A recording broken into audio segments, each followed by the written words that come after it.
This meeting is being recorded.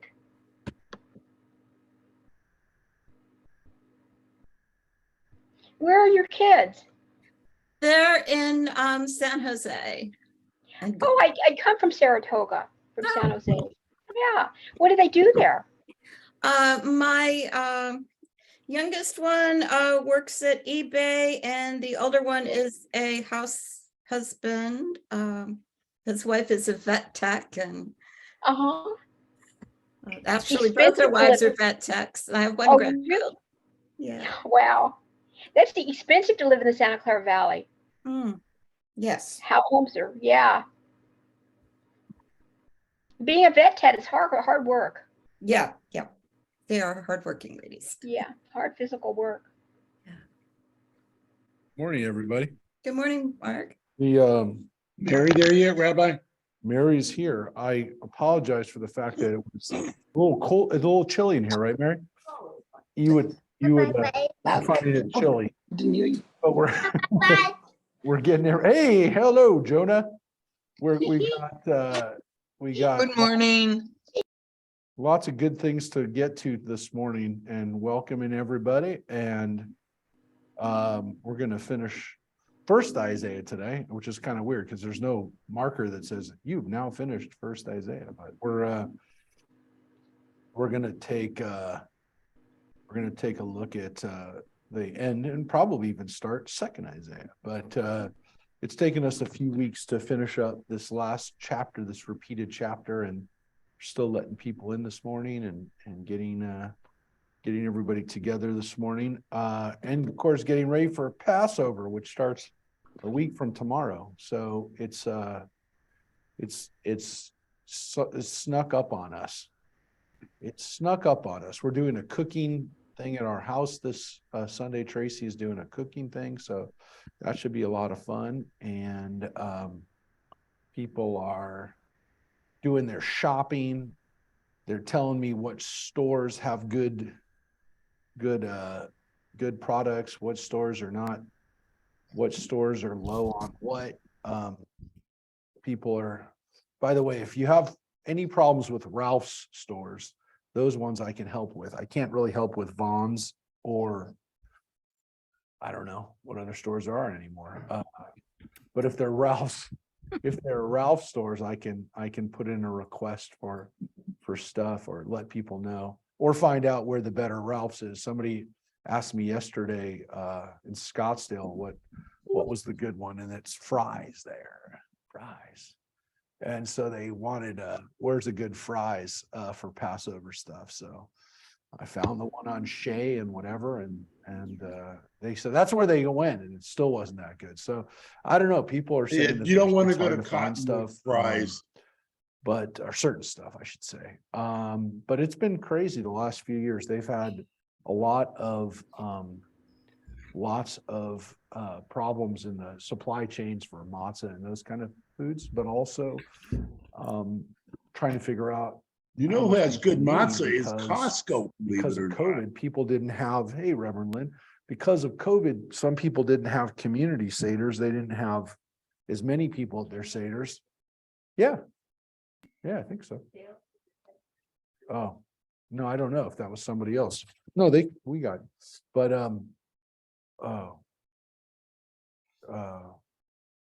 let me fix something. But people had sometimes smaller seders, and then they didn't have all their family with them. So I think it created more sales in a way, but also like not the way they thought it would be. So hold on one second. We got a tech thing here.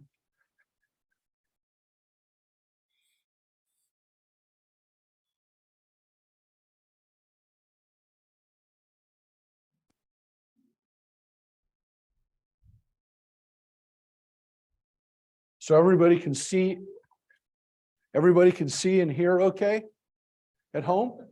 Yes. Everybody on their computers is seeing the text and I see the hear text. us? Yes? Yeah. Hello? Yes. Yeah. Yes. The answer is yes. Wait a second. We can't hear you. Oh. We can hear you. You know what?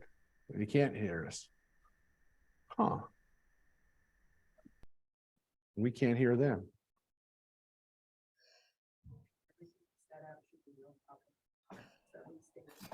Hey there, everybody. Hello? Oh, man. Okay, hold it a second. Good morning. Clean my glasses.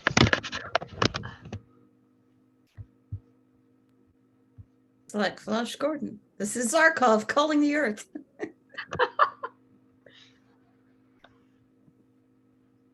Can you hear us okay? Now? Yeah, We can hear you. Too much tech. if I was there, I can fix it. Can you hear us okay? Yes, no? Yes. Yes.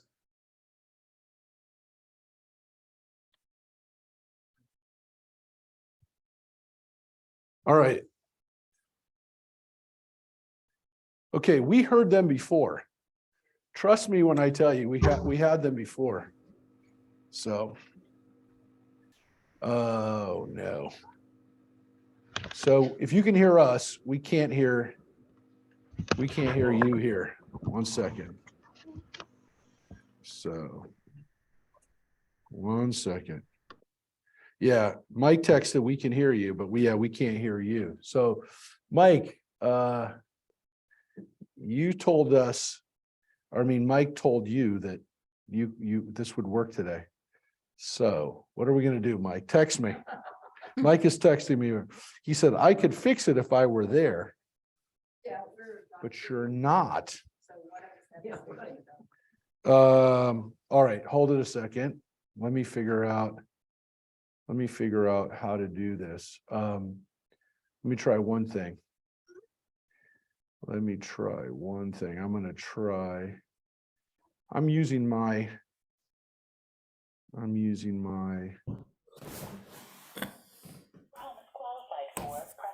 hold it a second.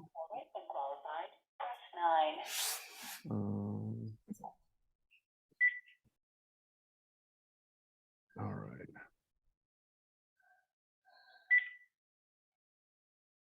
Okay, hold it a second. Yeah, if you can hit that video.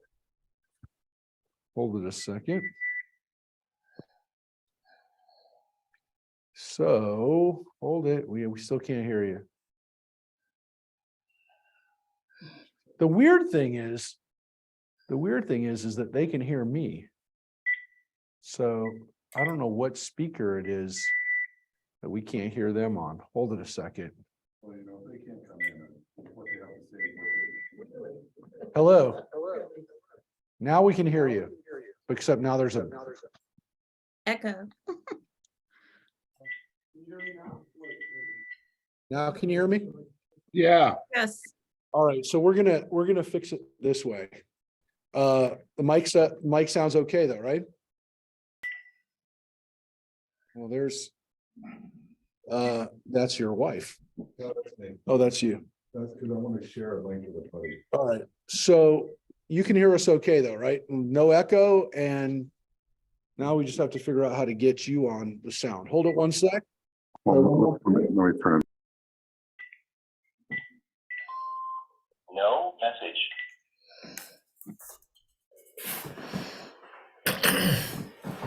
Hey, Ronnie, how's it going?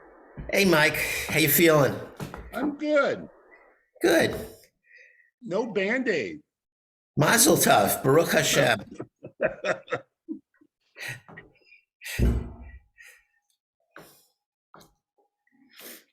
And if anybody's having trouble getting Passover stuff, Cambridge is only about a half hour away and they have everything. All right. We can figure out how to hear you better through, yeah.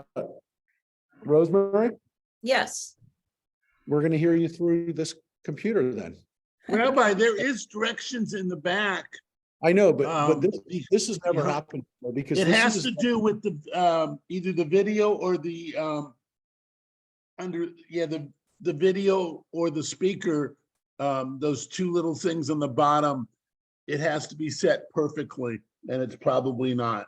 Yeah, but the weird thing is it was working and then it went off. Yeah, If you well, can that's text you. Michael and just let him, maybe he can come over because no, I mean, it was working. No one touched anything and then went off. So it's a tech thing. It's something that was set right and then went wrong. So I can um, bring the dog. if you can text Mike, maybe he can come over and fix it. I know, but it's not the way it should be. It's not what we pay for. But we've got let me just get this thing up.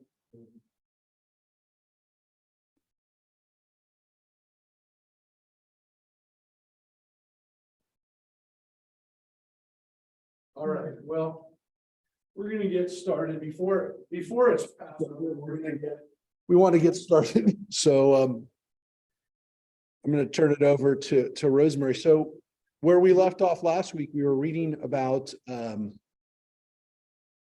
how well, I've got feedback. Now I'm hearing my echo in someone else's computer, unfortunately. But now I've got we were reading about how the Assyrians had to go back. They had to go back to Assyria. They had to retreat after their invasion of Judah. And so this is about, that's what we left off with.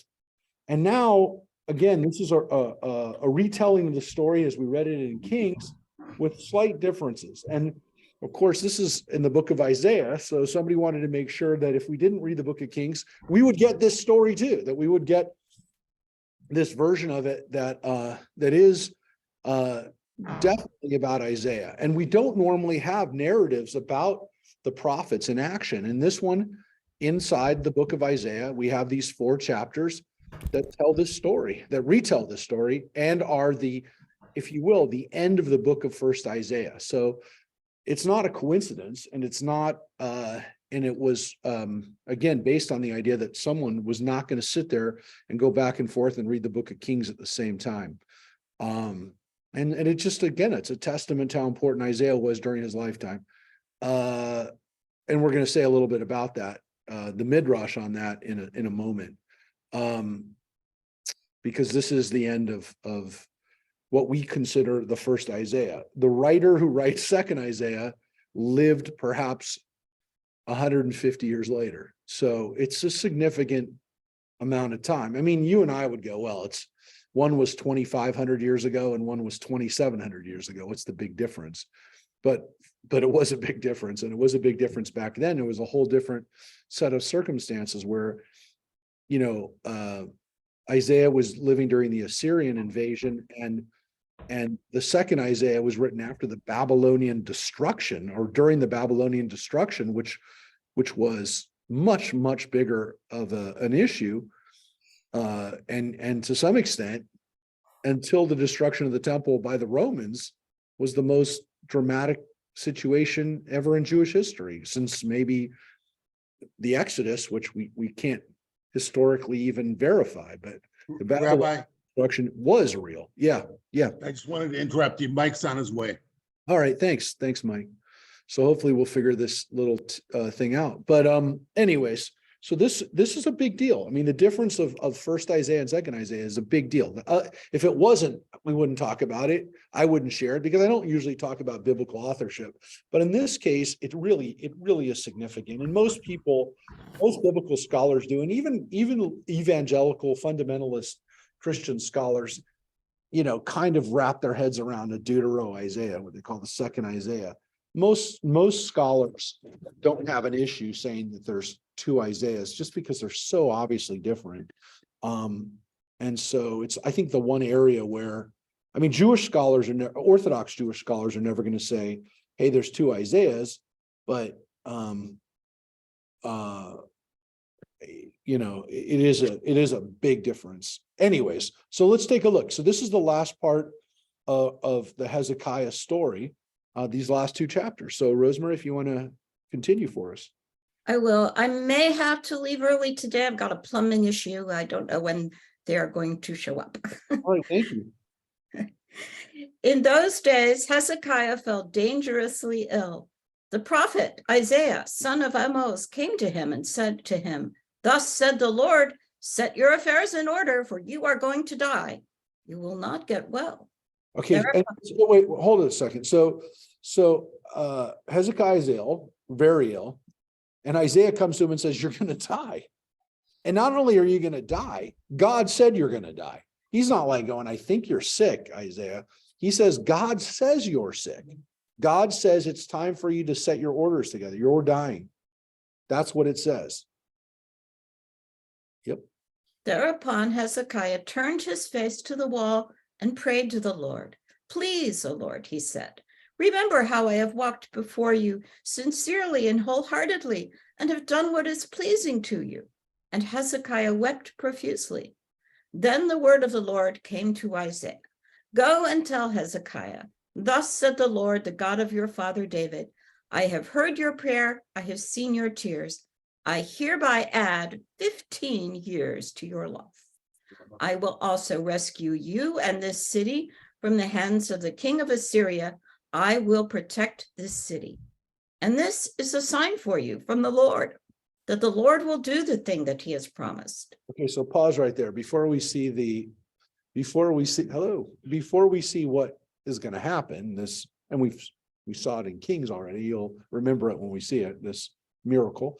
And I say miracle because it is a miracle, but it's not a major miracle. But it's a miracle. God changes his mind. God says, you're not gonna die. And of course, what God says is, he invokes David, right? Not literally his father, but his ancestor 10 generations before. I remember David and I heard your prayers, I've seen your tears, and I'm giving you 15 years, which is pretty good. I mean, if most of us, if we're told we're getting 15 years, we'd be pretty happy that we got 15 years. He was in his 50s by this point, so it's pretty good. It means he's going to kind of have a normal lifespan. But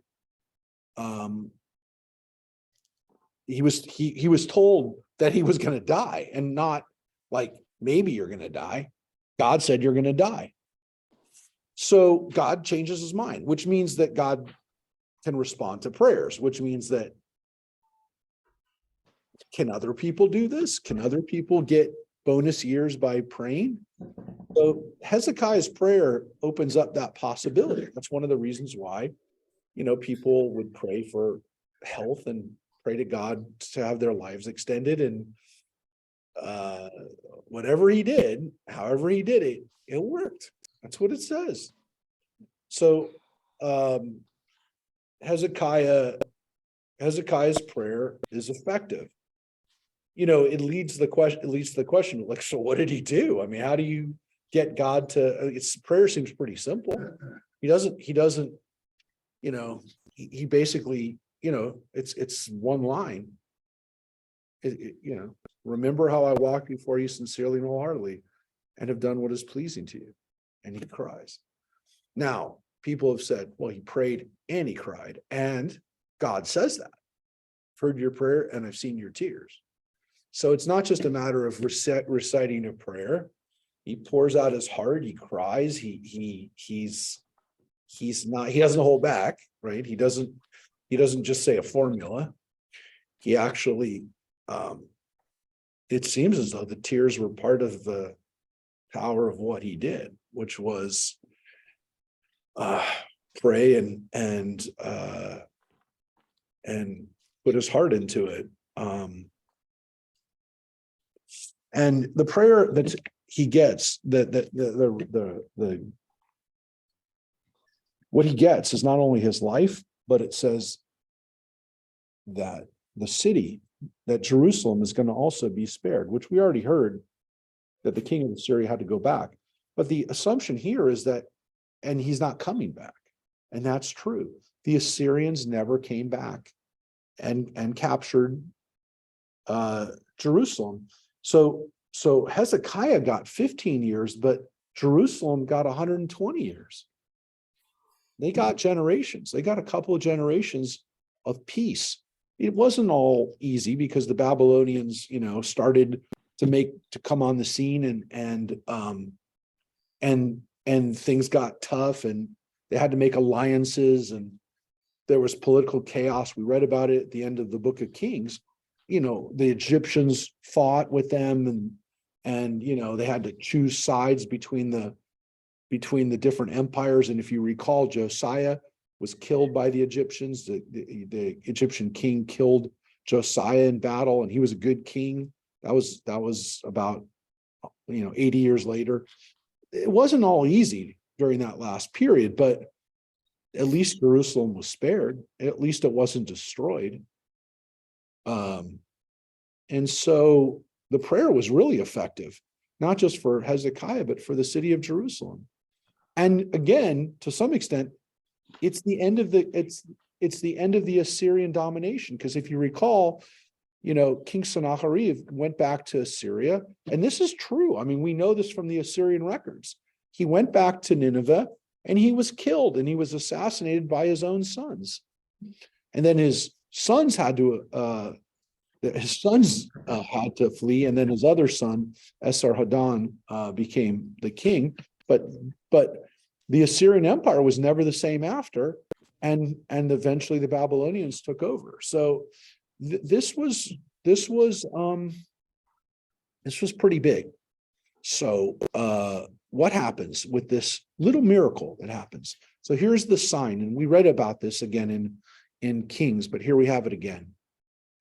I am going to make the shadow on the steps, which has descended on the dial of Ahaz because of the sun, recede 10 steps. And the sun's shadow receded 10 steps, the same steps as it had descended. Yeah, and so this is the steps of the sundial. So the sun essentially goes backwards. It goes back. Time goes backwards.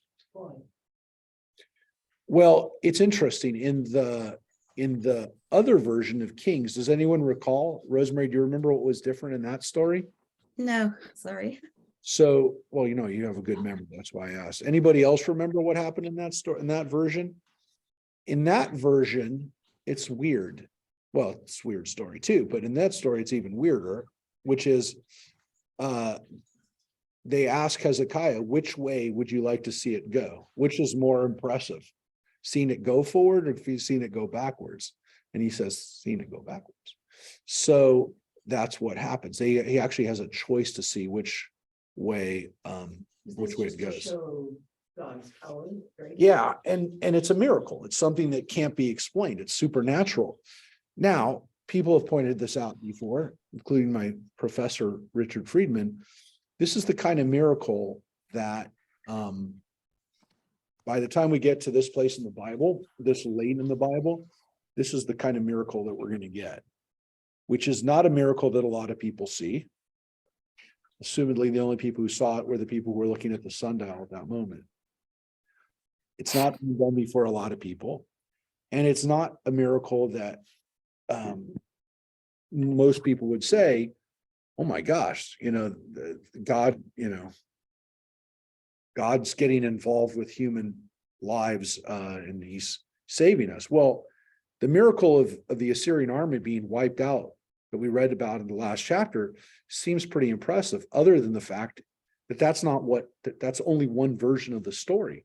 The Bible actually preserved a couple of different possibilities of why the Assyrians left, including the story we read about it, a Nubian prince going to war against the Assyrians that distracts them, that takes them away, and that there's political chaos going on back at home. So all of those things are possibilities, but the Bible is telling us that, and in the midst of all that, a miracle happens. Well, a little miracle already that Hezekiah survived illness, but one would say, well, he just got healthy. He wasn't as sick as people thought he was. But this is a miracle where people can actually look at it and go, oh no, God did that. Only God made that happen. Only only God could do something like that, make time go backwards. Almost a private miracle. Exactly. As Reverend Lynn just said, it's a private miracle. And so when we get this late, we've gone from private miracle, we've gone from public miracles that everybody sees and everybody takes part in, like the crossing of the Red Sea, to a miracle that's done literally for one person or a couple of people. So we saw that with Elijah. We saw miracles that he does. Sometimes they're in front of other people, like on Mount Carmel, but a lot of the miracles only happen for one or two people. And so we start seeing that in the Bible, which again, when people said, well, what happens with God? It's not, he calls it, Friedman calls it the disappearance of God. He doesn't call it, you know, he says it's more of a progressive, a progression rather than God just vanished, right? You know, God, that God just left. It's more again of God progressively diminishing the God, you know, the God's presence in this world. And so he says, it's not, don't look at it as like one day just God shut off. It's that God, and that's why he uses the word disappearing in that it has more of a feeling of it's progressive. It's eventually God's not there, but it's not like God just vanished. It's that God just cut out, but that God, you know, becomes less and less visible. And that seems to be what the Bible shows. And so that's when people ask the question, well, why does God not seem to be around at the end of the Bible? That's what happened. It's disappearing, not cut out. There's, you look, if the point of the, well, part of his argument is that the further back you go, the less likely somebody's going to say, well, that didn't happen. If you say that it happened 500 years ago, then people are going to go, oh yeah, we have that story and it's, you know, it's a mythological story, whatever. But I mean, the closer you get to the times, you can't go, hey, do you remember that great miracle God did? And people go, no, I never saw that. So you can't just say that happened. If it happened 2 generations ago, people are going to say, no, that didn't happen. But if you say it happened 500 years ago, or it happened 10 generations ago, or however you're going to say it, then people are going to go, oh, well, yeah, I guess we can't verify that. I mean, the story we have a story. So part of it is the nearness to the events of when they were written down. But, you know, clearly his point is that somebody intentionally wanted to convey that. I mean, that's his feeling, that the writers and editors and most importantly, the editors of the Bible wanted us to get to that point. And the conclusions that we gather from that are essentially, again, the Jewish take on it would be that God has turned it over to us and said, it's up to you. You know, you've got to now take care of the world. You know, you've got to fix it. So he wrote a book called The Disappearance of God, where he kind of lays out this theory, but which is kind of his like overarching theory. You know, he wrote the book, Who Wrote the Bible? But, you know, people are like, okay, so what's the point? You know, like, what do we take away from this? And so that's why he wrote The Disappearance of God.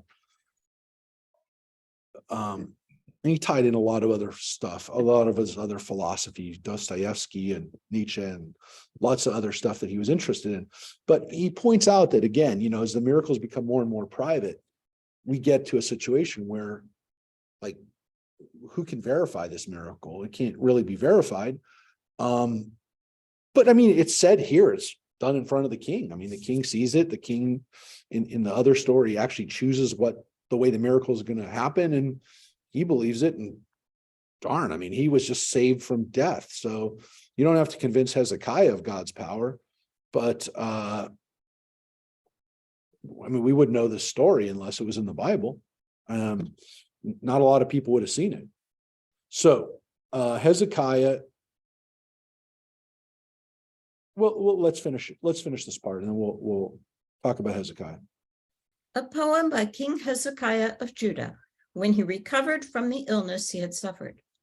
I had thought, I must depart in the middle of my days. I have been consigned to the gates of Sheol for the rest of my years. I thought, I shall never see Yah in the land of the living, or ever behold men again among those who inhabit the earth. My dwelling is pulled up and removed from me like a tent of shepherds. My life is rolled up like a web and cut from the throne. Only from daybreak to nightfall was I kept whole. Then it was as though a lion were breaking all my bones. I cried out until morning. Only from daybreak to nightfall was I kept whole. I piped like a swift or a swallow. I moaned like a dove as my eyes, all worn, looked to heaven. My Lord, I am in straits. Be my surety. What can I say? He promised me, and he it is who has wrought it. All my sleep had fled because of the bitterness of my soul. My Lord, for all that, and despite it, my life breath is revived. You have restored me to health and revived me. Truly, it was for my own good that I had such great bitterness. You saved my life from the pit of destruction, for you have cast behind your back all my offenses. For it is not Sheol that praises you, nor the land of the death that extols you, nor do they who descend into the pit hope for your grace. The living, only the living, can give thanks to you as I do this day. Fathers, relate to children your acts of grace. It has pleased the Lord to deliver us. That is why we offer up music all the days of our lives at the house of the Lord. So that's Hezekiah's prayer. It's a pretty good prayer. What's interesting, of course, about this prayer, let me just tell you, and we know a little bit about Hezekiah from archaeology. We have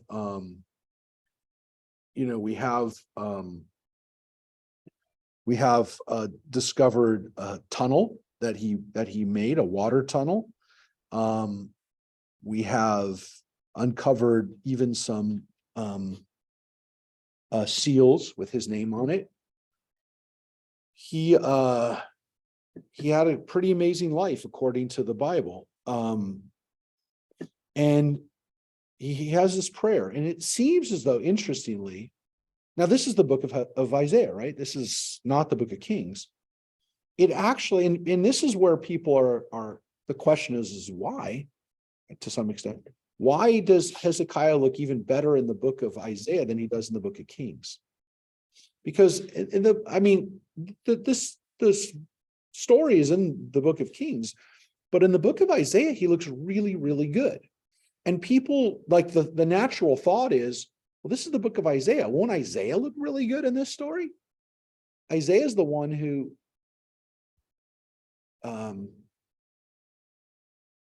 you'd think would be the hero of his own book, but it's not really the case. And so people have wondered, why is Hezekiah look better here than he would in the book of Kings? Assumedly is the propaganda or is the story that makes the Kings look better, but it's not the case. And so Can I suggest something? Sure. Yes, it's the book of Isaiah, but it's not Isaiah writing the book. It's second Isaiah. It's somebody else 150 years later. We're not in second Isaiah. We're not in second Isaiah yet. We have this is the end of first Isaiah. So here's the weird thing, and I mentioned this a couple of weeks ago. I don't know if you were there. There's actually three versions of this story. There's the King's version, which we already read, this version of Isaiah we're reading now, and then there's another version of it in Chronicles that we'll be reading when we get to the end of the Bible, where there's a retelling of the book of Kings. Of all the books, the only one that's not a history, if you will, is this one.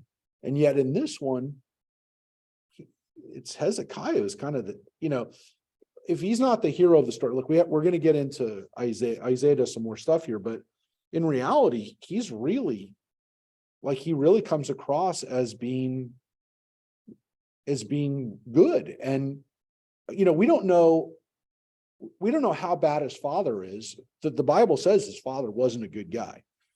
And so we do know that. We know that his son is also not a good guy. So he's surrounded by a really not good dad and a really not great son.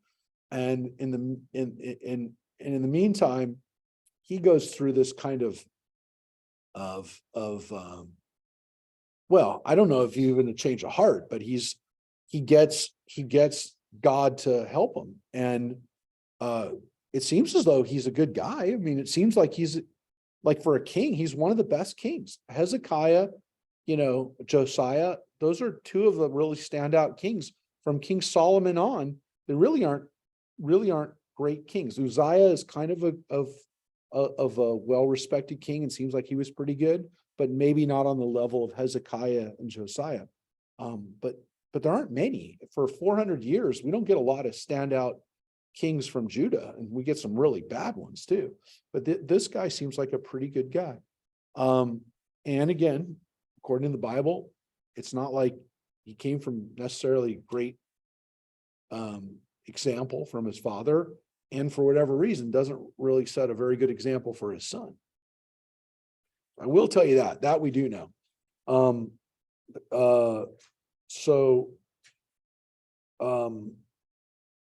So again, just according to what we know about Hezekiah, born in about 740 BCE and died about 687. So he dies again about 15 years after this. This is about 700. There's a difference of opinion on when he was born, but actually, yeah, no, he would have died around 55, 60. So he's only about 40 when he prays. So he's a pretty young guy. If he was born in 741, he's about 40 years old when he prays to God. So he gets a bonus. So yeah, that's kind of he's been king for about 14, 15 years by this point. And he was co-regent with his father for about 15 years. So, and then his son Manasseh comes afterwards. And again, one of the things we know about Manasseh is that he offered up his child as a human sacrifice, it seems. So, yeah, I mean,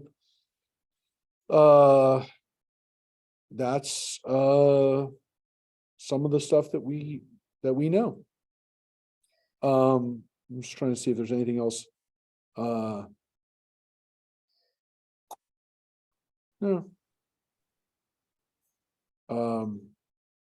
Well, there you go.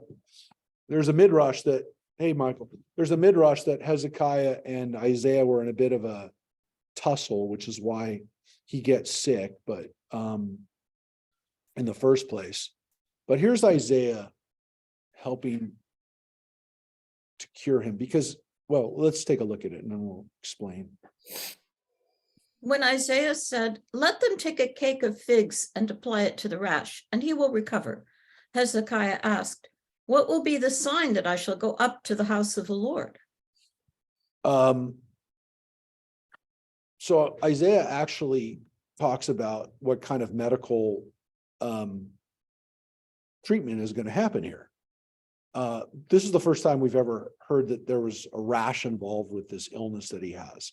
So we don't know speculation of what he had and what kind of disease he was being afflicted with that, came about as a rash, but that's what it says he has. Translation says boil. Yeah, that's is that what King James has, is boil? Yeah. Yeah, it's a perfect reading. It's a perfect time to look at this text, because look at the word right here, folks. That's the Hebrew word for it. Anybody? It's shechin. Dam, Sfardea, Kinim, Marov. Shechin, it spoils. It's the word that we use in the plagues. So if we translate it as boils in the plagues, which we usually do, that's what it is. Shechin. It's one of the 10 plagues. Perfect. Right before Passover. And we don't know what the exact ingredients were of this poultice or whatever, but it does say it's figs. Te'anim are figs. I mean, we know it. I mean, excuse me. We don't know what else is in it, right? And this word cake, is that what they use there too? Is cake in the King James? Lump, yeah. I think cake sounds like it's like a dessert, but yeah, it's clearly some kind of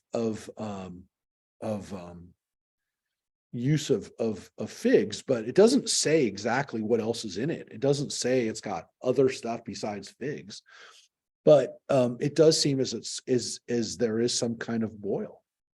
It is, I think they use the word rash here because they figured couldn't just be one boil, but it's what the word is. So, but Isaiah is the one who comes up with the treatment for this. And it already said that he was healed. So I think also it's kind of like, if he just had a boil, why did he almost die?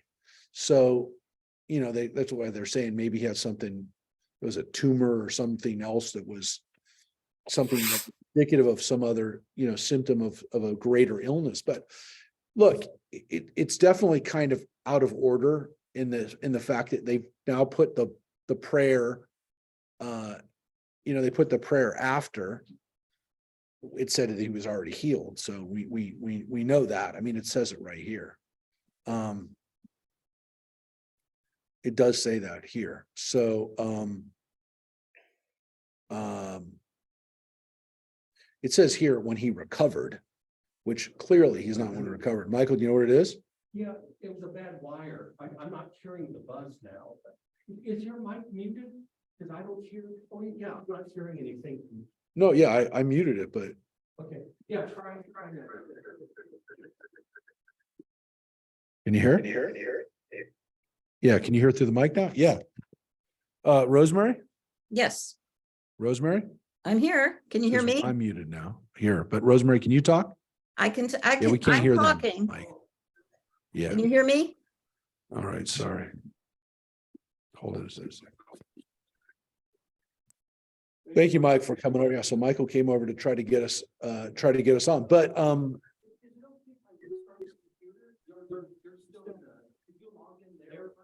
yeah. Okay, so I'm going to restart it. Okay, give us 1 second, everybody. We're right at the end. It's a good place to do it. It's the end of the beginning of chapter 39. Okay, the starting 40 now. Oh no, sorry, I went too far. End of 39. No, wait.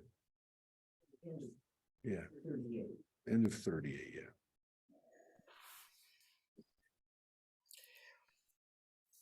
All right. Don't go anywhere, anybody. We'll be right back.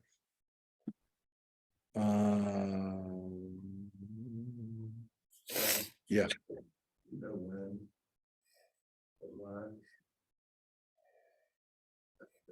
Okay. No. Well, that's a good question. That the question of all right, so John just asked the question, when was the last verified public miracle? It's a good question, and it's actually, I took a class, my professor Friedman did a class on that before he wrote the book that he wrote. I mean, he did the class a few years before, but he would do that. He would do classes and workshop the ideas before he came out with the books.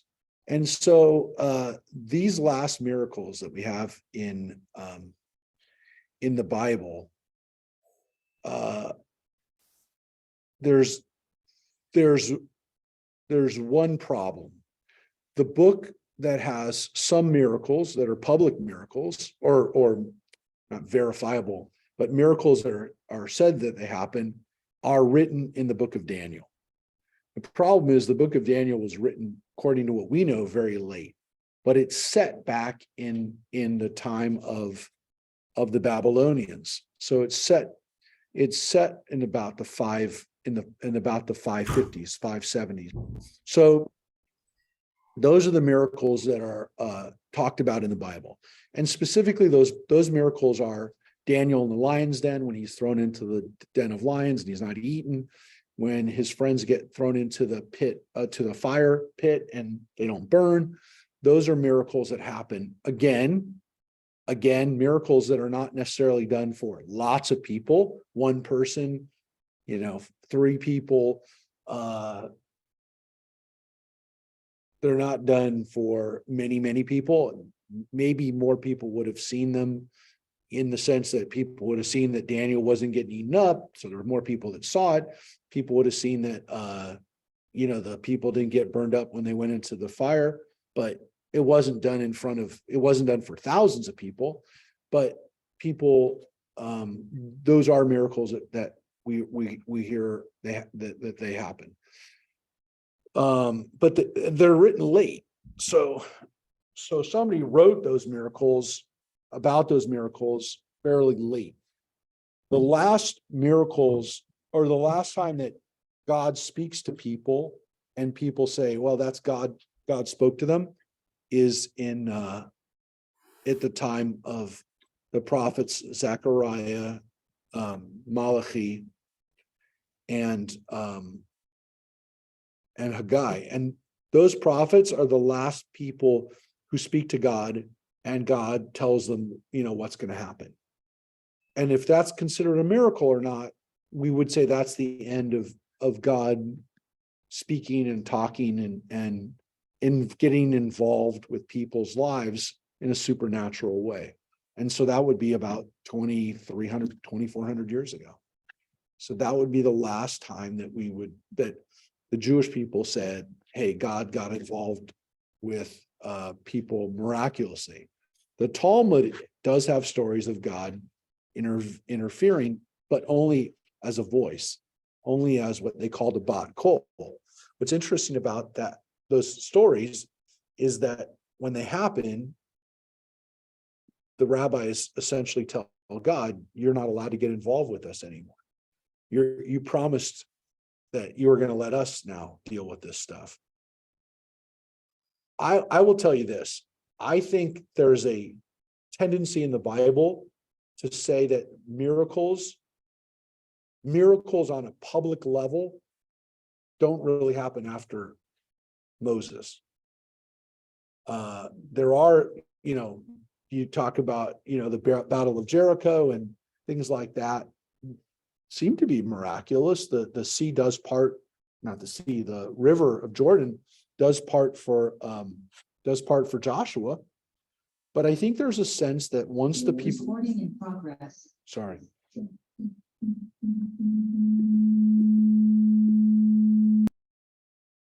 That when after the people get the Torah, God isn't supposed to intervene anymore. Because it's not necessary. But Yeah. doesn't Elijah do all that stuff on the mountaintop? And Yeah, so Elijah's miracle with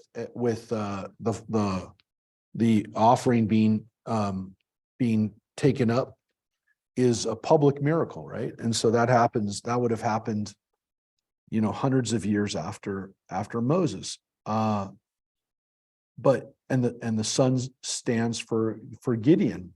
So there are miracles in the Bible that happen later, but they're very few and far between. They don't happen a lot.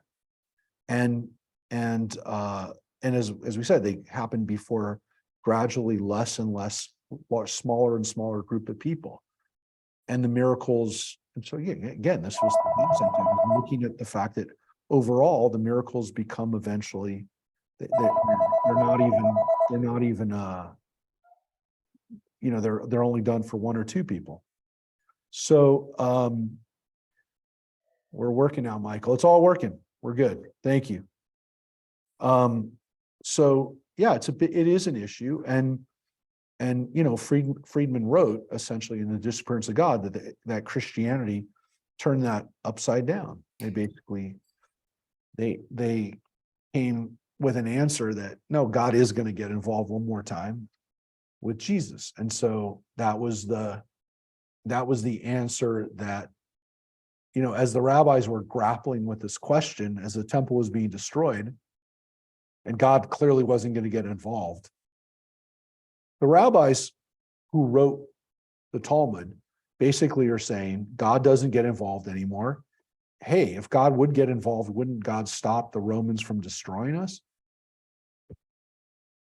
There's no answer other than God doesn't do this anymore. God does not get involved anymore. So the Christians had a different answer, which is that, yeah, God is going to get involved one more time, and then that'll be it. So, his point is, interestingly, that happened around the same time. The temple is destroyed, and the Jewish answer is that now it's entirely up to us. And the Christian answer is God gave us one more shot. And that was the answer that Christians had. So, it's an interesting idea, and where people go with that concept, and we're still debating it 2,000 years later. So, but that's his, that was his answer. The rabbis don't say God isn't there. They said God just doesn't intervene anymore. God is hidden. God has disappeared from sight. It doesn't mean that God isn't there. By the way, he also kind of says that disappearing doesn't mean that you're not there. It just means that you just don't appear, right? So appearance doesn't mean it's not there. He doesn't talk about it from that term, but some people have, said, but why, and then that's the question again of the philosophical question of why. And the Jewish answer is that because we know better now, we know what we're supposed to do. We have the Torah, we have guidance. We don't need to turn to God anymore and go, what's the answer? Because we have the answers. So if you don't know what the answer is, you just haven't looked hard enough. It's there. You just have to find it. The answers are there. And that's why they would say, look, you don't have to ask God anymore. God doesn't have to intervene. There's nothing that you don't know. So if you get into an argument with somebody who believes this, they're going to say, anything that you ask, the answer is already there. You just have to derive it from the Torah. It doesn't matter. Is it AI, question about AI, question about living on another planet, whatever question you have, the answer is already there. You just have to distill it. You have to find it. It's there. You just have to uncover it. There's an answer from somewhere in the Torah on that question. There are people who come up with those answers. I don't disagree with them in theory, in the sense that I like to find the answers in the Torah, but they may be very tangential. I mean, I'd be honest to say that they're very tangential, the answers.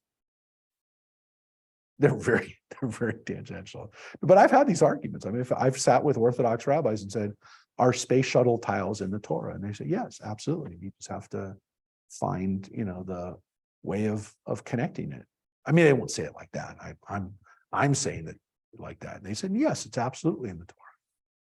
There's nothing so essentially nothing will come into our lives that we can confront, that the answer isn't always already there. I don't know.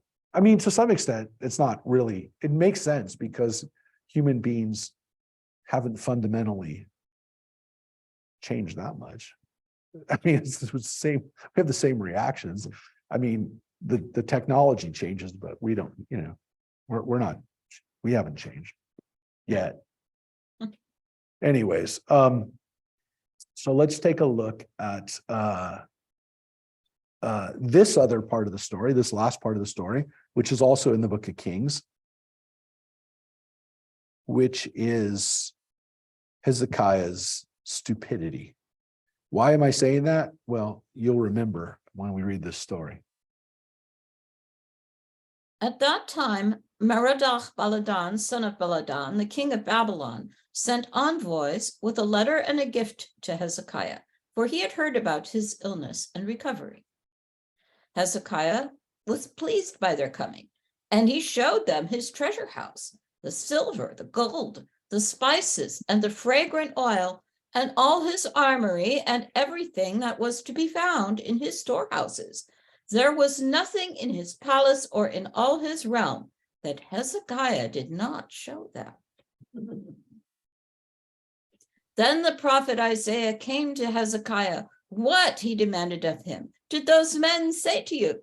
Where have they come to you from? They have come to me, replied Hezekiah, from a far country, from Babylon. Next he asked, what have they seen in your palace?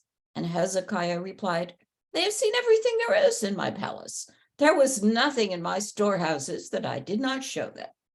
Then Isaiah said to Hezekiah, hear the word of the Lord of hosts. A time is coming when everything in your palace, which your ancestors have stored up to this day, will be carried off to Babylon. Nothing will be left behind, said the Lord. And some of your sons, your own issue, whom you will have fathered, will be taken to serve as eunuchs in the palace of the king of Babylon. Hezekiah declared to Hold on. Let's just take this in for a second. So this is what Isaiah says to Hezekiah. And again, we have a tradition that Hezekiah is related to Isaiah, that it's actually, again, his grandfather. Hezekiah's daughter is, Isaiah's daughter is Hezekiah's mother. He is basically told him, you're an idiot. You have now literally shown the Babylonians what they're going to take. You've given them, the inventory list for what they're going to carry away.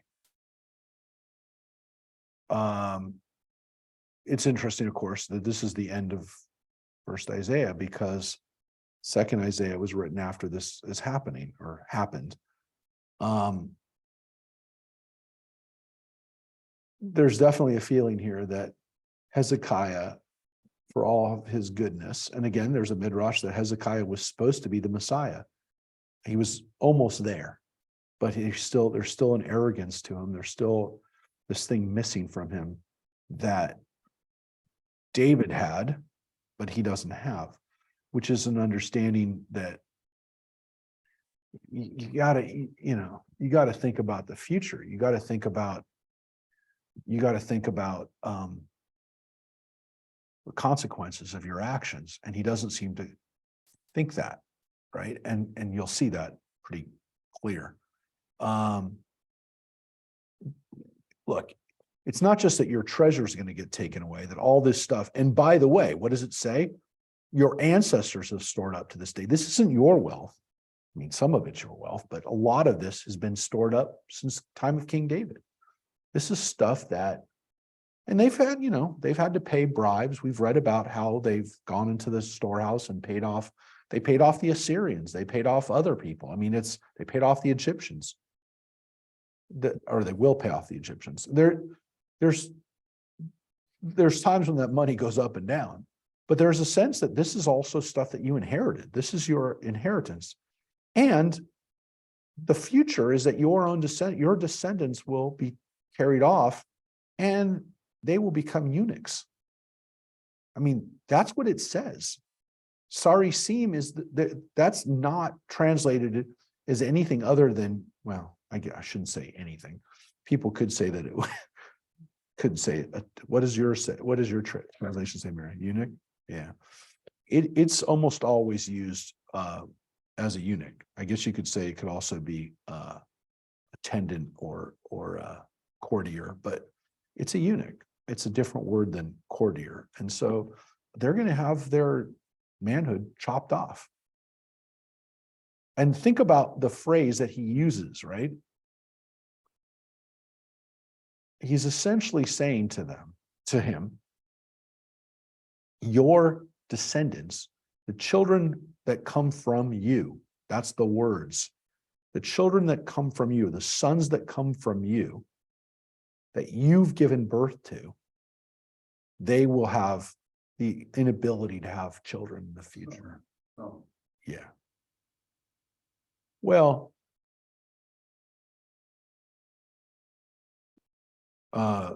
does the King James say some? The sons that shall issue from you. Yeah. Thou shalt beget. Yeah, it's a translation here that they decided to use. I don't know that it has to be some, by the way. What does yours say, Reverend Lynn? It's, well, some of your own sons. Huh. Yeah, I'm not sure where the word son comes. It says, how many sons did Hezekiah have? I don't think it says anywhere. It just, it doesn't. We just know his son Manasseh, the one that becomes king. We don't know how many other sons he has. But I mean, they weren't literally his sons. It doesn't say that. Maybe as a king. I- Your subjects are your sons. No, they're his great grandsons. I mean, they're 150 years later, 120 years later. They're his great grandsons, but I find it interesting that the translation says some. The only way I could say that it would say some is asher, but asher is translated in the King James as that. Look, the point is your line is going to end in Babylonia as eunuchs. And again, that's not true because he has a lot of descendants, Hezekiah. Some of them get taken captive. His great grandson Zedekiah, the last king, if you recall, that they revolt against the Babylonians and the Babylonians capture him. They kill his sons in front of him and then they blind him so that the last thing he ever sees is his grandson, his children being killed. But we don't know. Well, even if those are his only sons, he had brothers, he had uncles. There are other people that are of the line of Hezekiah. There's other people who are the line of King David. We're descendants of those people. There are other people that, yeah, not every one of his kids or descendants gets killed. But it's a postponement. Well, that's even funnier because that's exactly what he says. Last line, Rosemary. Hezekiah declared to Isaiah, "The word of the Lord that you have spoken is good," for he thought, "It means that safety is assured for my time." Wow. And that's the last line. So when you just said, yeah, it's okay. Yeah, it's okay for him. And he said, that's what he says. That's good. The word, it says tov. I mean, you all see that word there, tov. That's good. Wow. Whew, that's good. I mean, would that be your reaction if you were told that your descendants would be taken in as eunuchs and everything you would have is going to get taken away by the Babylonians? I mean, my reaction would be, oh, that's terrible. I would be like, kill me instead. Don't take them. He seems to walk away going, whew, that was a close one. So, look, one of the traditions, I will say this, is that Hezekiah is not so arrogant or so stupid to say, hey, screw them, I'm okay. There is a midrash and an explanation and a tradition that Hezekiah says, well, okay, we're good for now. They'll be able to pray and they'll be able to do the same thing I did, which is, whew, that's good. And they'll be able to do it too. They'll know this story and they'll be able to turn to God and do the same thing I did and get a reprieve. So there is that understanding, not, oh, hey, I'm okay, but who cares about tomorrow? But it is a little tough because he doesn't really seem to, I mean, there's no indication that if he had said that, if the Bible had said, and he said, let my descendants also do what I did and pray for God's mercy. It doesn't say that. He says, it means that safety is assured. Shalom ve'emet, but you may, but in my time, in my days. So what is your translation, by the way, Mary, for shalom ve'emet? Yeah.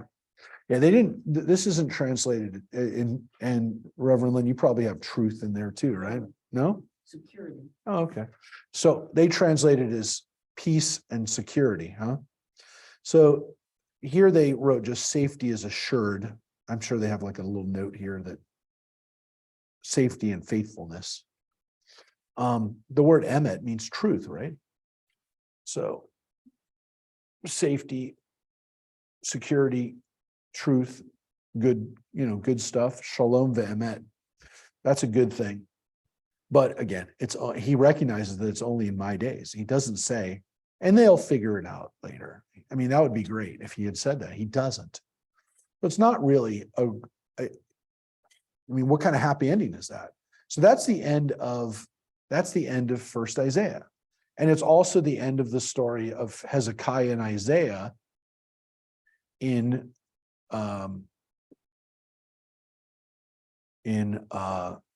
it's the end of the book of First Isaiah. So the next part is going to change. The next part of Isaiah is going to the next part of Isaiah is going to be a little different. We're going to take a look at it in a second. Look, I'm going to share with you something right now.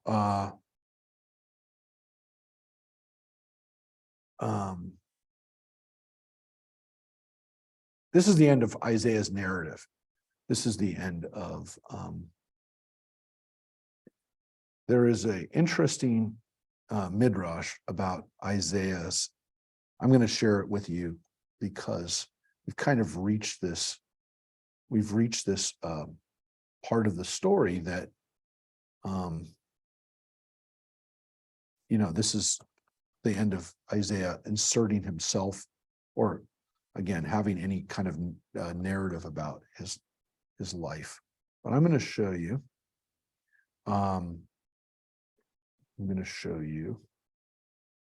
the midrash on his death.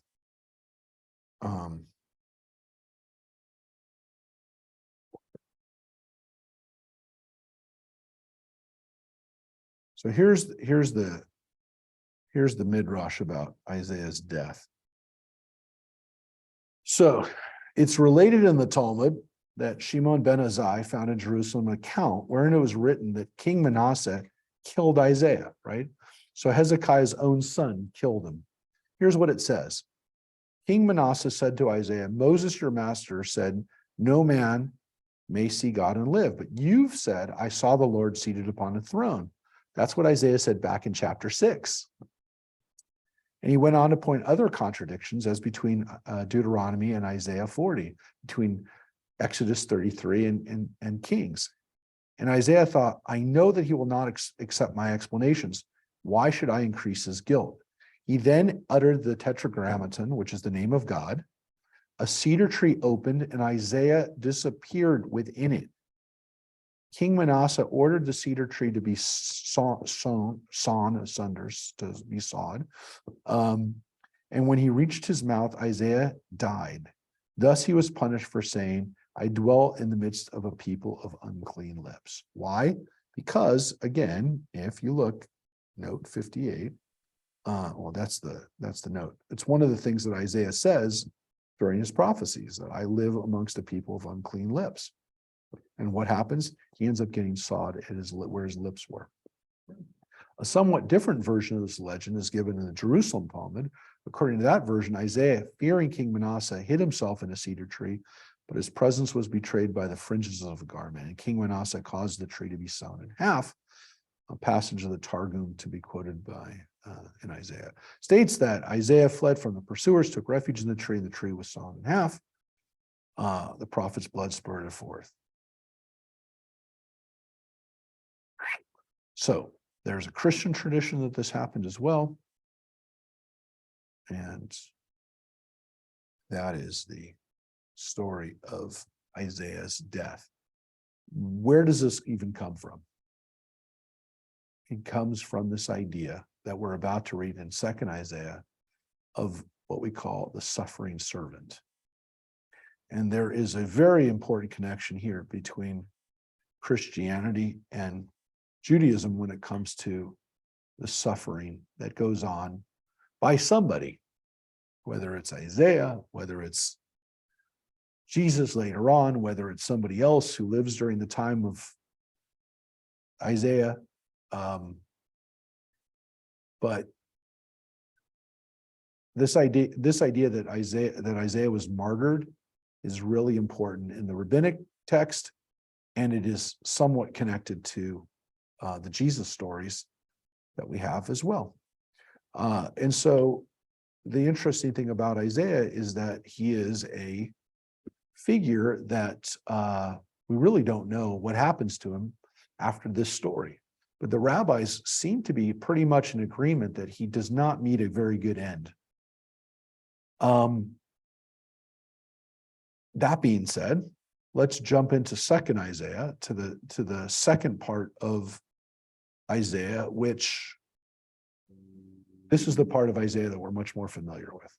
This is the part of Isaiah that Christians are I shouldn't say much more familiar with, but because they know, yeah, they know the lines from Isaiah. They know the lines from of a child will be born to a virgin or to a young woman. They know the line that child is amongst us, Emmanuel.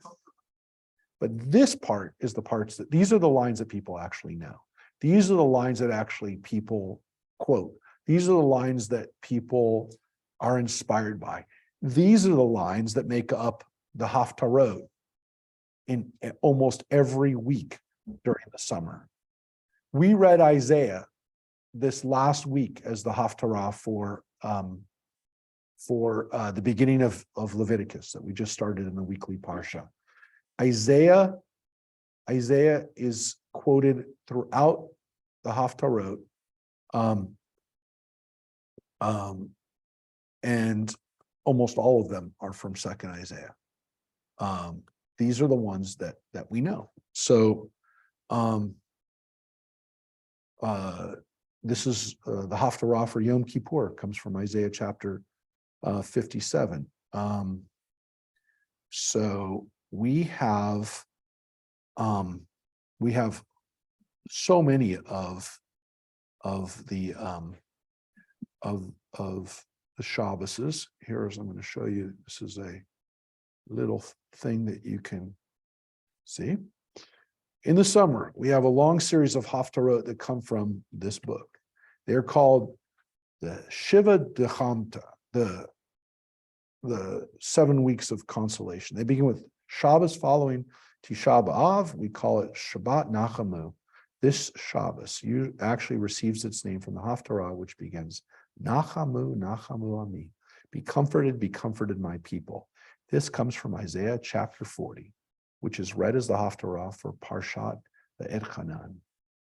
And the following weeks are from the subsequent chapters, although not in a strict chronological order. They are 49 through 51, 54 through 55, 51 through 52, part of 54, chapter 60, 61 through 63.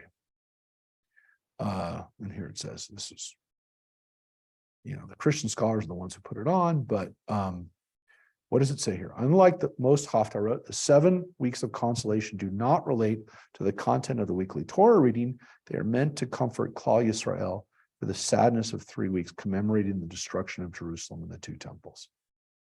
They are all taken from Isaiah, as the last third of this book focuses heavily on the theme of consolation. And so we'll take a look, and we're going to start with the first one, which is Nachamu, Nachamu. This is the one that we read right after Tisha B'Av. And so the word Nachamu means comfort. And again, after Tisha B'Av, which is the 9th day of Av, the day that the Babylonians destroyed the temple, and according to tradition, the same day that the Romans destroyed the temple. Is it a coincidence, or did the Jews make sure that the temple was destroyed on Tisha B'Av, the second temple? Well, based on the fact that Josephus and other writers say that the fire was actually started by Jews,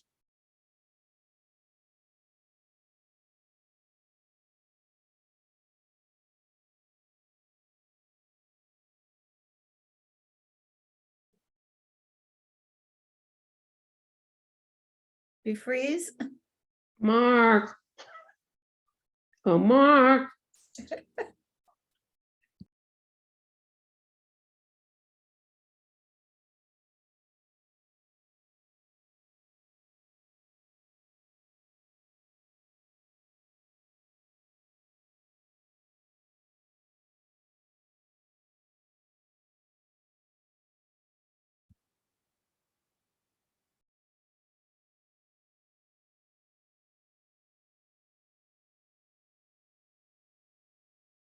She's saying, Rosemary, why don't you read for us? I can read. Okay. But I can't make him scroll. I've only got 2 lines. Oh, here we go.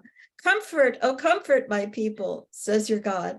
Speak tenderly to Jerusalem and declare to her that her term of service is over.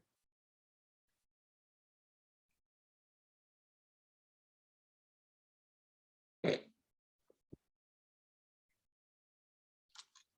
us off. Are you back? I'm gonna take us off again. Sorry. It is not good. All right. Rosemary, can we hear you? I can hear Hold you. it. Oh, wait 1 second. I need to do one thing. Rosemary, you there? Yes, I can hear you. All right, thanks. We didn't work. All right, All right. here we, yep. Okay. Comfort, oh, comfort my people, says your God.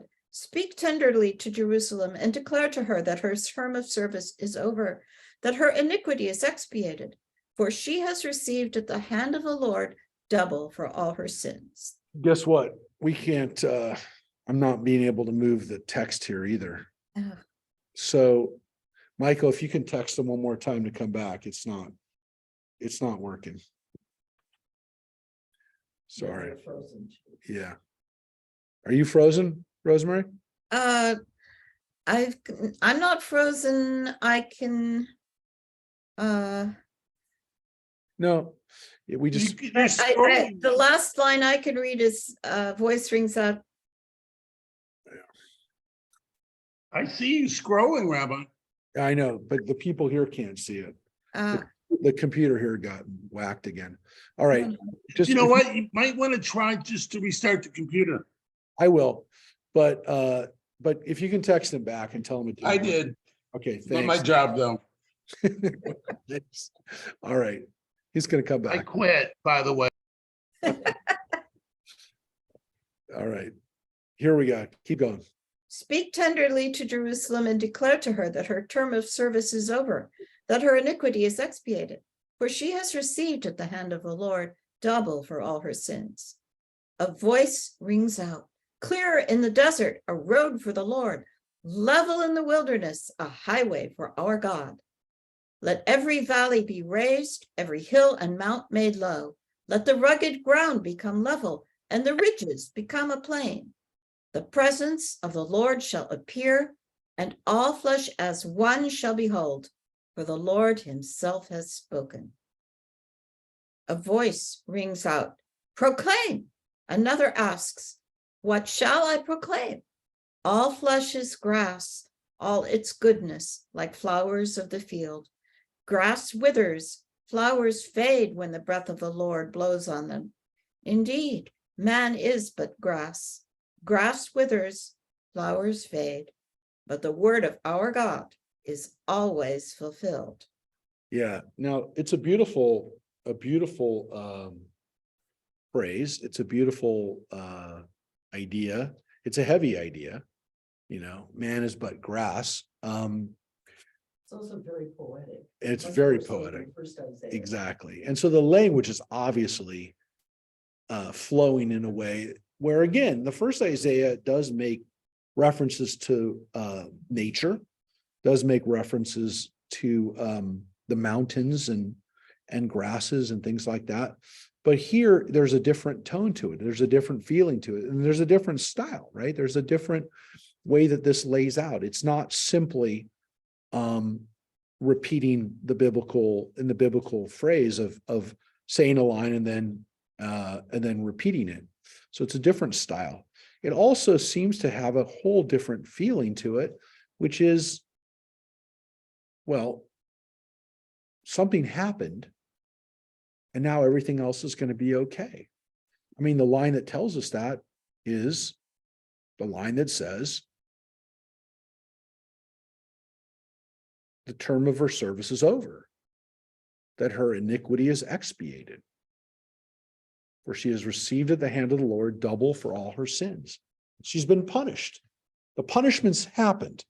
Now, look, the editors and the people who put this together could say, hey, look, we're talking about the Assyrians. We're talking about what just happened with the Assyrians, and that's why we're popping this in here. But it seems as though whatever happened to Jerusalem is what paid the price. And so it seems like it's a lot more than what happened to the Assyrians. Here's kind of why. Ascend a lofty mountain, O herald of joy, to Zion. Raise your voice with power, O herald of joy, to Jerusalem. Raise it, have no fear. Announce to the cities of Judah, behold your God. Behold, the Lord God comes in might, and his arm wins triumph for him. See, his reward is with him, his recompense before him. Like a shepherd, he pastures his flock. He gathers the lambs in his arms and carries them in his bosom. Gently he drives the mother sheep. Who measured the waters with the hollow of his hand, and gauged the skies with a span, and meted earth's dust with a measure, and weighed the mountains with a scale, and the hills with a balance?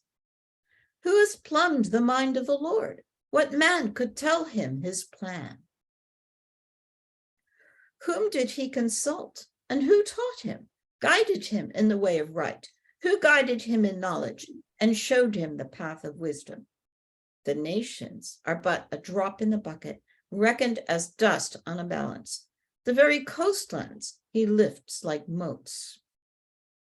Lebanon is not fuel enough, nor its beasts enough for sacrifice. Yeah. Now that's a perfect example of the fact that Isaiah is not simply just repeating a line, right?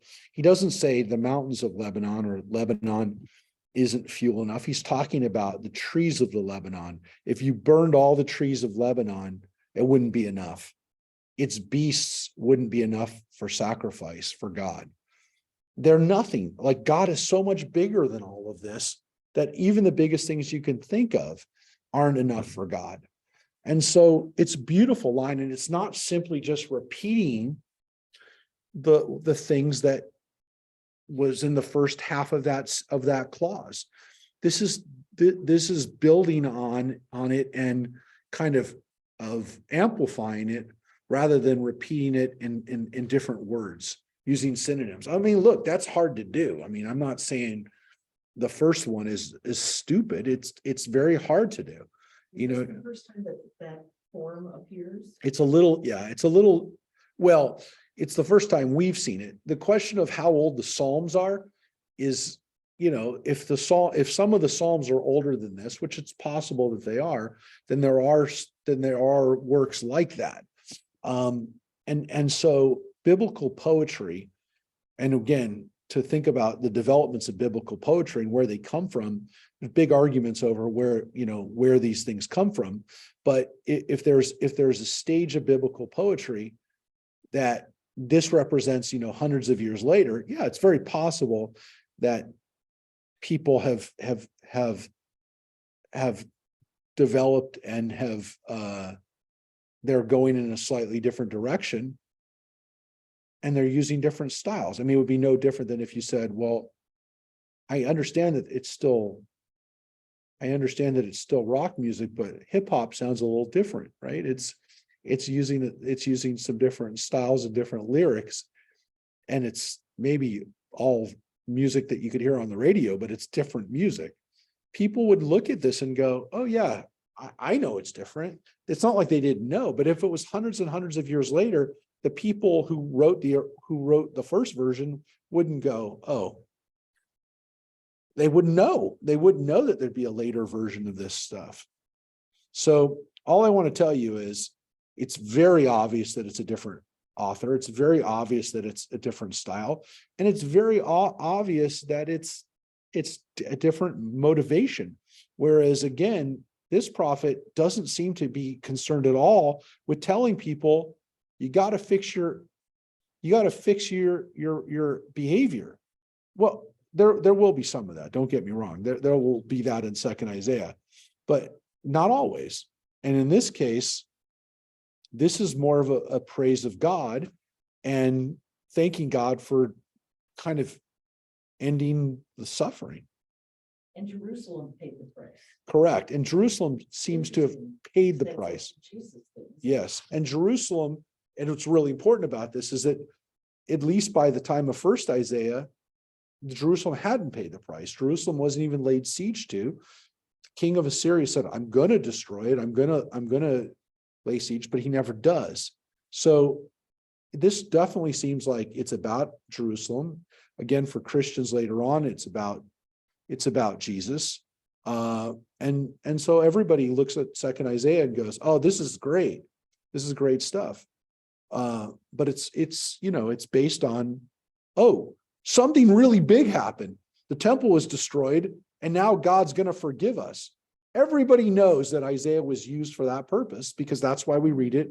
And that's why we read it after Tisha B'Av, to make us feel better. When was this written? So this was probably written about Based on the probably 2,500 years ago. and in reference to the birth of Jesus Christ. 500 years before Jesus. So then how can Christians? I don't, John. Because look, if the rabbis could say that first Isaiah, if the rabbis could say that first Isaiah was written by, if they could say that first Isaiah and second Isaiah was all the same Isaiah, then Christians can say that this is talking about Jesus. Because if in their minds, if their minds that Hezekiah wrote this 200 years before the temple was destroyed, then he knew what was going to happen.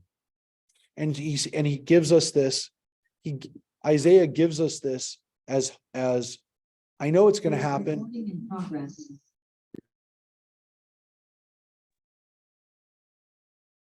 So Isaiah, Assume that this is about Jesus. I mean, obviously, from my perspective, it's not about Jesus.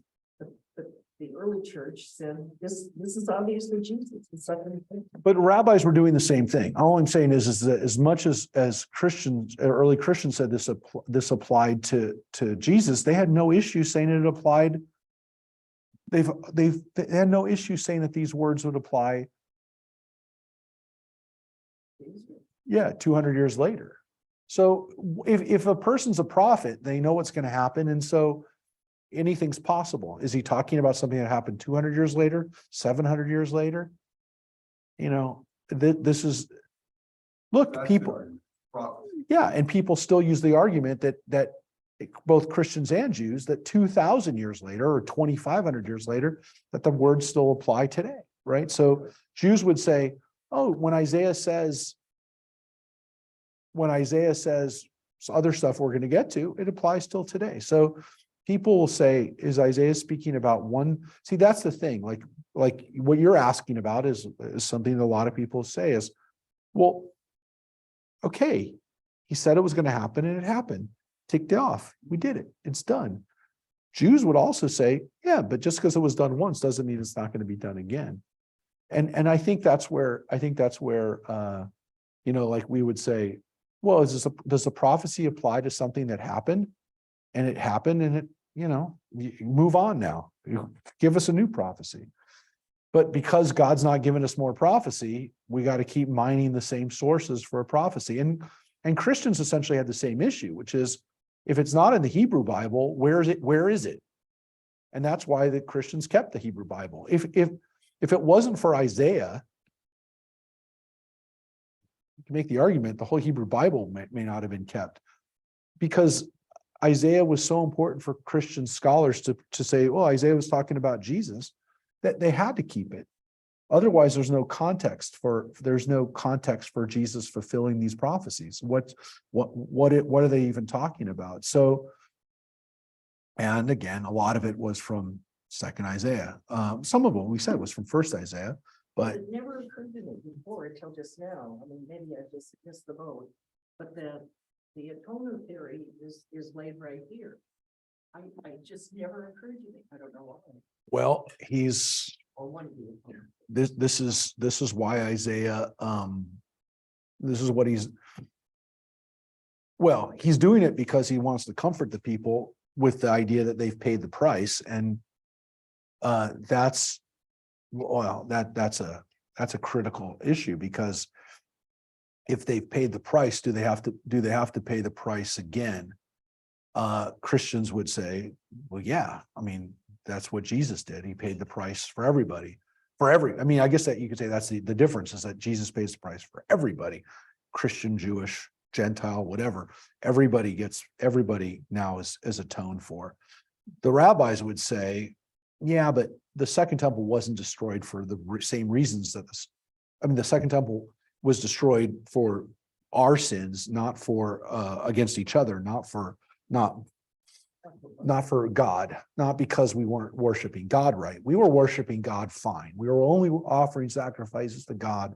We were only offering them in Jerusalem. God had no reason to be mad at the way we were treating God.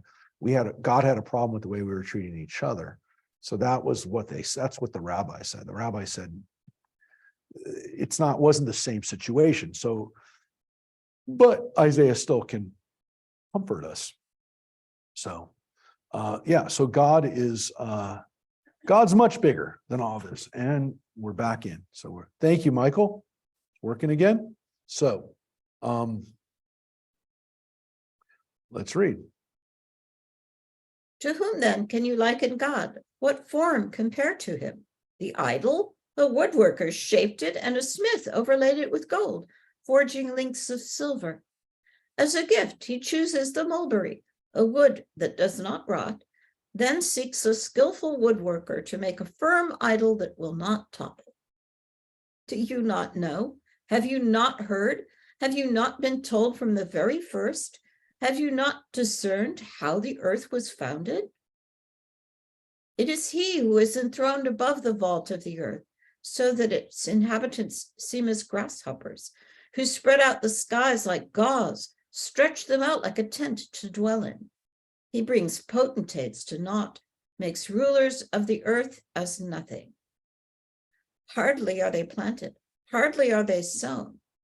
Hardly has their stem taken root in the earth, when he blows upon them, and they dry up, and the storm bears them off like straw.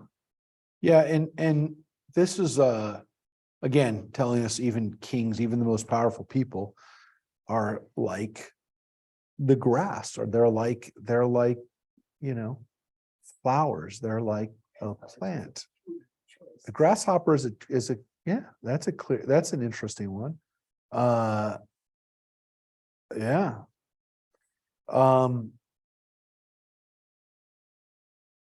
Yeah, that is a good one. I was just going to see if it was locust from our Passover story again. It's not. It's the word for grasshopper. I mean, Anne said understand the grasshoppers. What does your translation say, Mary? Grasshopper. Yeah, I think that's pretty much the word for agavim. Yeah, they have. The plumber's here. I have got to go. Sorry. All right, thank you, Rosemary. Sure. We'll finish up in here. But again, here it's clearly the people are compared to grass or to something that grows out of the ground, wheat or flowers, which is an interesting image too, that we're like something that just grows up out of the earth, and one minute we're here and the next minute we're gone. I guess you could say actually straw is what they're specifically compared to, which is not even that beautiful. But we were also compared, by the way, earlier, it was interesting. The language that was used before was comparing us to a spider's web, to almost to something that is that fragile as well. So it's an interesting again, the kind of the imagery that we have is that life is very fragile, and that one minute we're here and the next we're gone. And it's a pretty powerful idea. So you see that way when you're talking. No, but on the scale, but on I don't know. I don't know. I think When young health people, even older health. It doesn't feel that I don't know. I think about it all the time. I think about it way too much. you do it. I know, but I also think about it. Yeah, I think about it way too much. Yeah, and it's just yeah, it's way too much. But yeah, yeah. What can I tell you? I don't know. So compared to God, to whom then can you liken me? To whom can I be compared, says the Holy One. Right. So you're looking at, from your standpoint, how do you even think about me? Lift high your eyes and see who created these. He who sends out their host by count, who calls them each by name, because of his great might and vast power. Not one fails to appear. Right? Who do you? Yeah, I mean, it's just, So powerful. yeah. Look up into the skies. Look up into the stars. Right. That's what it means when it says the host, the tzvaot, the tzvam, the heavenly host. Yeah. I look at the stars. Those are mine. Why do you say, O Jacob? Why declare, O Israel? My way is hid from the Lord. My cause is ignored by God. Do you not know? Have you not heard? The Lord is God from of old, creator of the earth from end to end. He never grows faint or weary. His wisdom cannot be fathomed. And of course, what's interesting about that, he gives strength to the weary. From fresh vigor to the spent. Now, again, if you're thinking that God doesn't know or God doesn't care about you, you're wrong. God does know. God knows everything. God's wisdom cannot be measured. It's not like we can't even comprehend it. And God doesn't grow weary, right? God doesn't grow weary like we do. And on the contrary, he gives strength to the weary. Anoten layav koach. Does this sound familiar? Do you know where this comes from, Sheldon? Have you ever seen that? Anoten layav koach. We're supposed to say this every morning. Baruch atah Adonai Eloheinu melech haolam. Right? We thank you, God, who gives strength to the weary. Hanoten layav koach. This is part of our morning prayers, our daily recitation of prayers. Every day, every morning, we're supposed to say, thank you, God, for giving strength to the weary. It's a great way to start the day. It's a great way to when you wake up, you say to God at the beginning of the day, you give strength to the weary. Because sometimes we're dragging ourselves out of bed. And we recognize that God is the one who gives us strength. Of course, God has the strength, right? God never grows faint or weary. Sharing his strength, Exactly. which is fascinating. And God is giving us some of that strength. That strength is then extended to us. That's the word noten, to give, right? And God gives us strength. And for those that have nothing, I don't love the fresh vigor to the spent. What does the King James say? I bet you that's more poetic. Okay, there Verse 29. is our Yeah, that's pretty much the same. What is your same? Yeah. What about for those that have no faith? I mean, that's what you're saying. You have to wait. You wake up in the morning, you have to, if God is giving strength to the weary and you have to drag yourself out of bed, that means you have to have faith that God's giving you strength to drag you. What about for those that? Well, if you don't, it doesn't say that it's continued. It doesn't, I know, but it doesn't say you have to have faith in order to get the strength. I don't know. Look, I mean, seems like a free thing. it seems like God's given it to us, whether we like it or not. We can get it. Look, there's an assumption that people are weak, and God isn't weak, and so God gives us the strength when we're weak. to do that. There's a recognition of it. I don't know that it's contingent on the fact that you have to recognize it, but it definitely, if you recognize that it's a little piece of God that's getting you going when you're tired, that's a hopeful thing. That's something where you can say, oh, that's good to know that I'm drawing strength from the source of strength. So I like that. I mean, I like the idea. I don't know that I wouldn't say you have to believe in order to have it, but it definitely gives you a sense of appreciation that when you are feeling like a human being and feeling weak, that you have a piece of God that's keeping you going. So that's one of the reasons we traditionally said it. Well, read this part.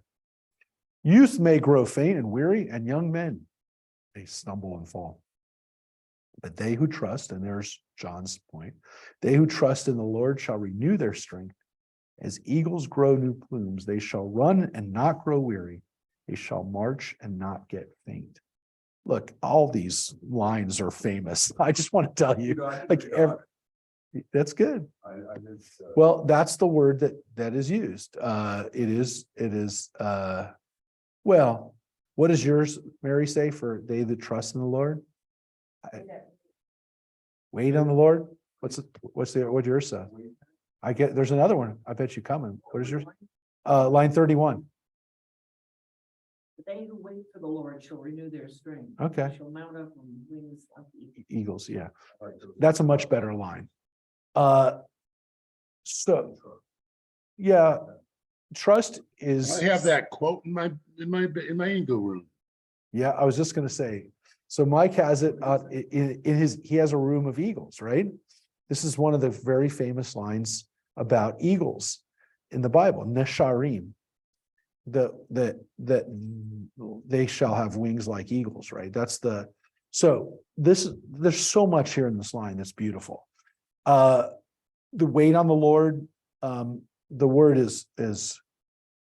Well, that does sound like you have to be a believer or. Yeah. There does seem to be contingent to some extent, though one can make the argument, everybody gets strength from God. Everyone draws their strength. But they who trust in God, they get eagle's wings. They shall run and not grow weary. Now, I will tell you, it's pretty emotional to read this because the words have inspired people for a really, really long time. So we use the words wings of eagles a lot, right? We use those words to describe some of the operations that brought Jews from Arab lands to Israel. Eagle's wings were the words that were used to Operation Eagle's Wings to get Jews out of Syria. Well, It's a Christian song. it is a Christian song, and one of the most powerful usages of this. I'm going to take you back about 40 years, 45 years almost. One of the most beautiful versions of this. Someone may even say it before I say it. One of my favorite versions of it.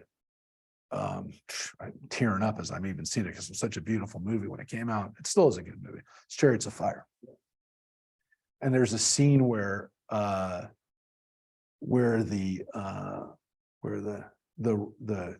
remember if you remember part of the story is it's actually, I wouldn't say it's mildly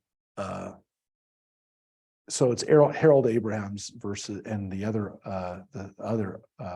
British runner was I can't remember his name now, the guy who was from Scotland, and he was a minister, and he was a real guy. I mean, these are real people. He ends up being killed. He was I think a Presbyterian minister. He ended up being killed in China as a minister during part of, I think, in between the wars. But he's a man of faith, and Harold Abrahams is running on anger and anti-Semitism and not, feeling like he has to prove himself, and the other guy is inspired by God. And so Harold Abrahams, ends up setting the record, but he's still upset by it. And this guy, when he's running, is running with love and with, you know, with excitement and joy. It will tell you the movie is mildly anti-Semitic, but it's such a beautiful movie that I don't even care. But the more you watch it, the more you think about it, it is actually pretty anti-Semitic, or at least it was written as a way to kind of make Judaism not so good. Because what happens with Harold Abrams is, first of all, if you notice, the movie opens and closes with the fact that his funeral is being held in a church, because he did convert to Christianity and marries a Christian woman in the movie, but he actually becomes a Christian, and that service is being held at a church. So his funeral service, and he was Jewish when he set the record and won the Olympics in France when I was 24. But the other guy, the guy who believes in Jesus, is the guy who actually has peace and who's content and is not feeling like he's angry all the time. So it's there was a little bit of a religious thing here. But look, at the end of the day, too, this is a story about people who are inspired by the Bible, and obviously there's a lot of other things going on there about the British and about World War One in the aftermath of World War One. But if you think about this line, it's really such a beautiful line, because what we take away from it is that we never have to give up. We never have to feel like we're at the end of our energy. And so this phrase comes over and over again in this part, is ya'afu, which is faint, weariness. This is a theme for people who are human and who get tired sometimes. And There's so much around us to make us weary. yeah, More than thinking. yeah. There is emotional weariness. There's physical weariness. There's So these words are always true. yeah.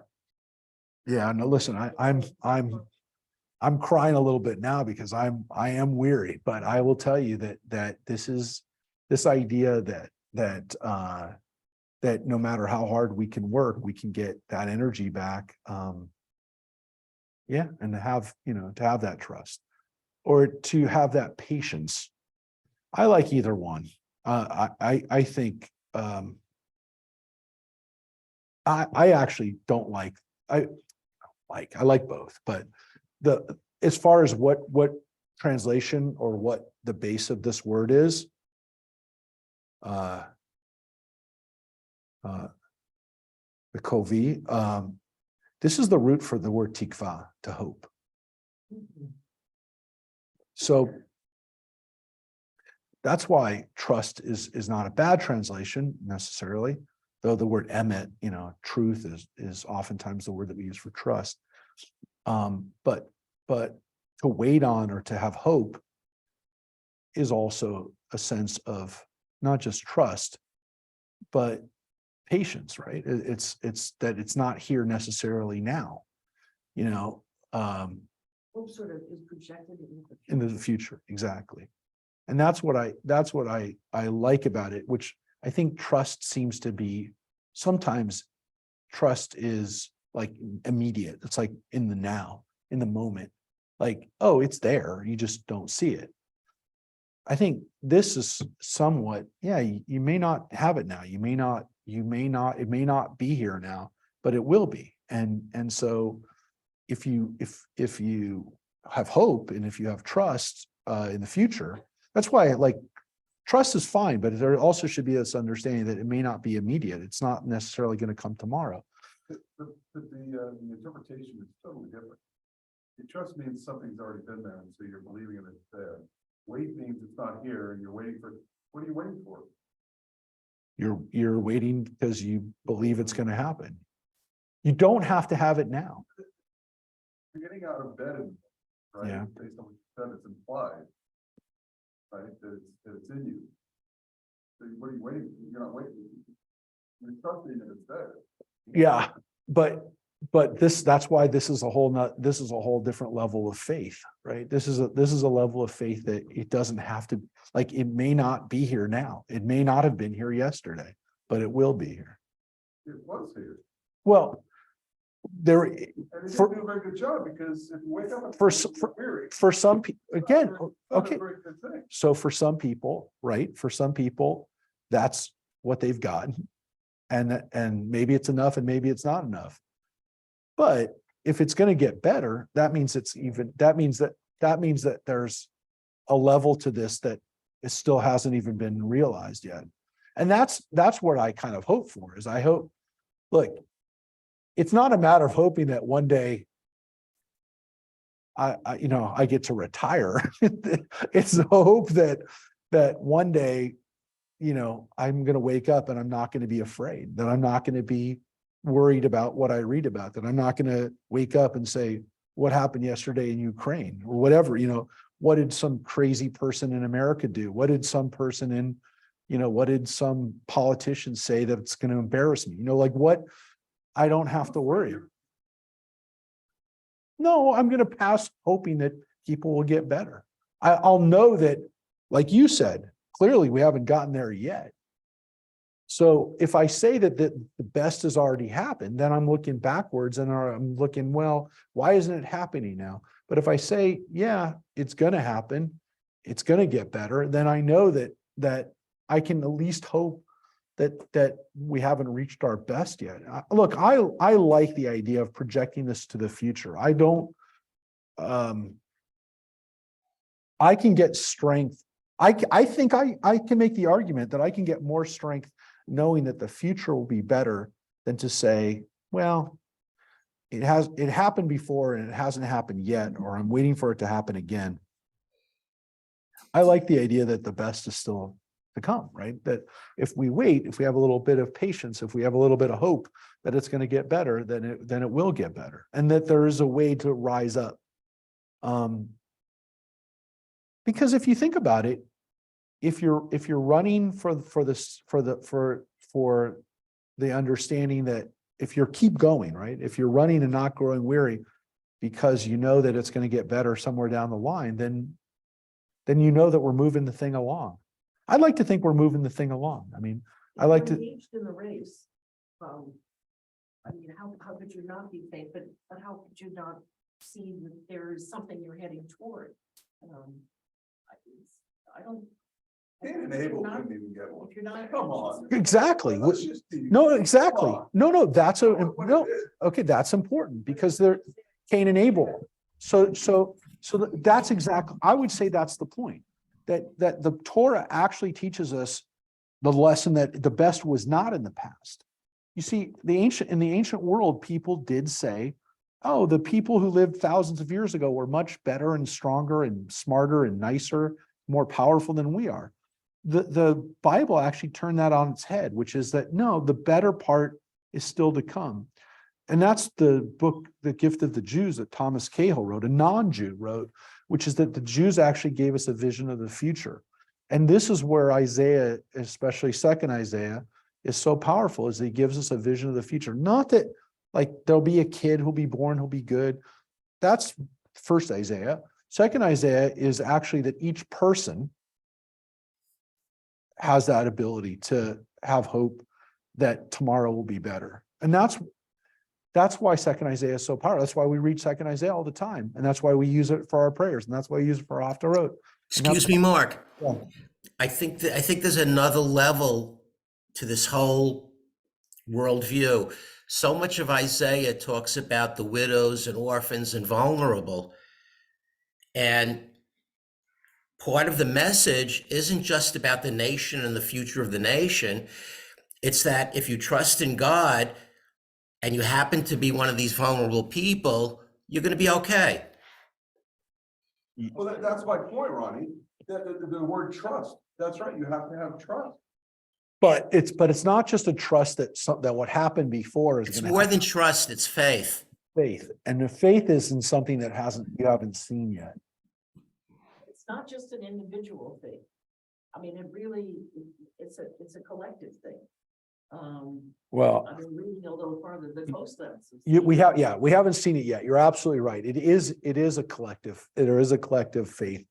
But what I think is so powerful about Isaiah is that he's not talking about a king. He's not talking about one person. He's talking about every person being able to do this and to have this future that could be better. I mean, you're going to see it more and it's not like Second Isaiah does hold people accountable, by the way. It's all going to be good. You got to do something in order to be good. It's not Isaiah's not going to.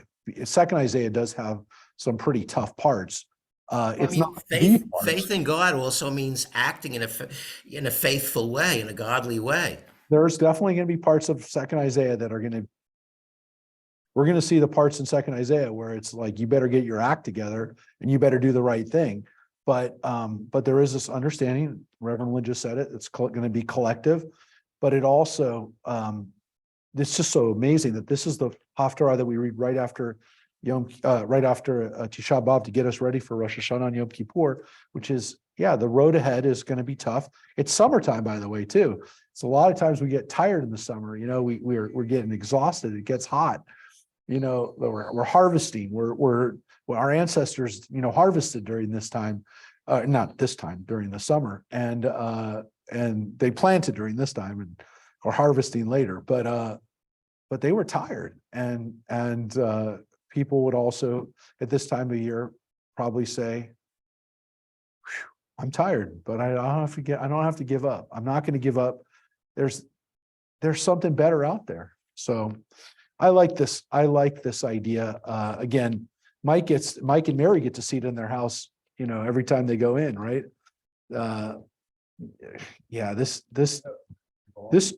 This translation,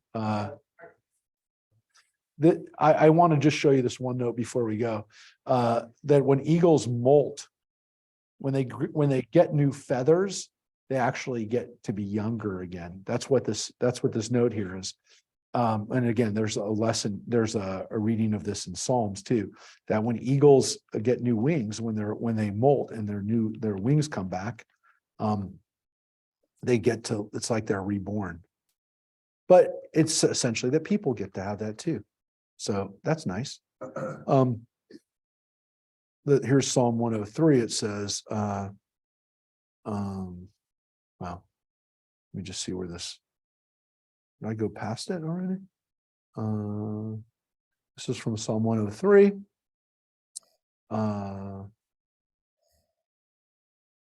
Anyways.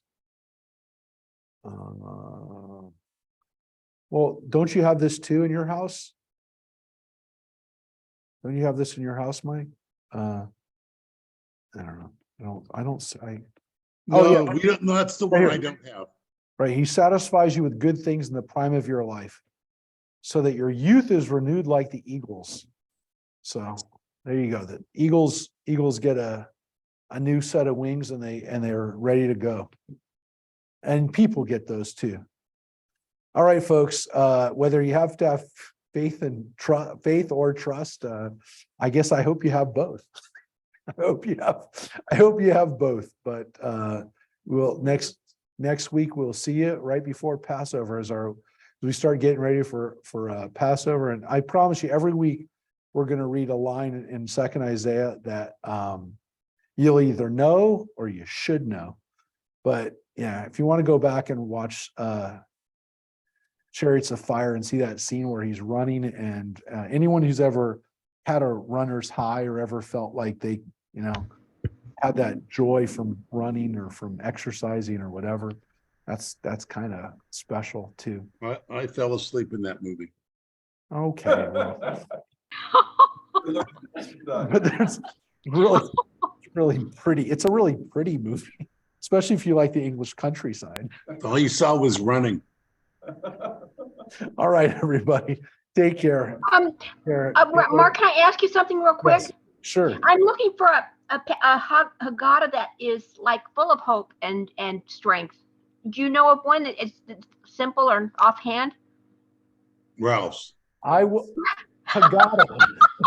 The Brent's Haggadah. Okay, no. Prince, Well, look, I like the Haggadah that I use, and it's available online. It's called A Different Night, but it's pretty hopeful. But I'll find you. I think there's another one that I'm thinking of that I can send you. Okay. okay, it sounds good. Thank Take you. care. Take care. Okay. Everybody. All right. Bye. Yeah. No, it's okay. But you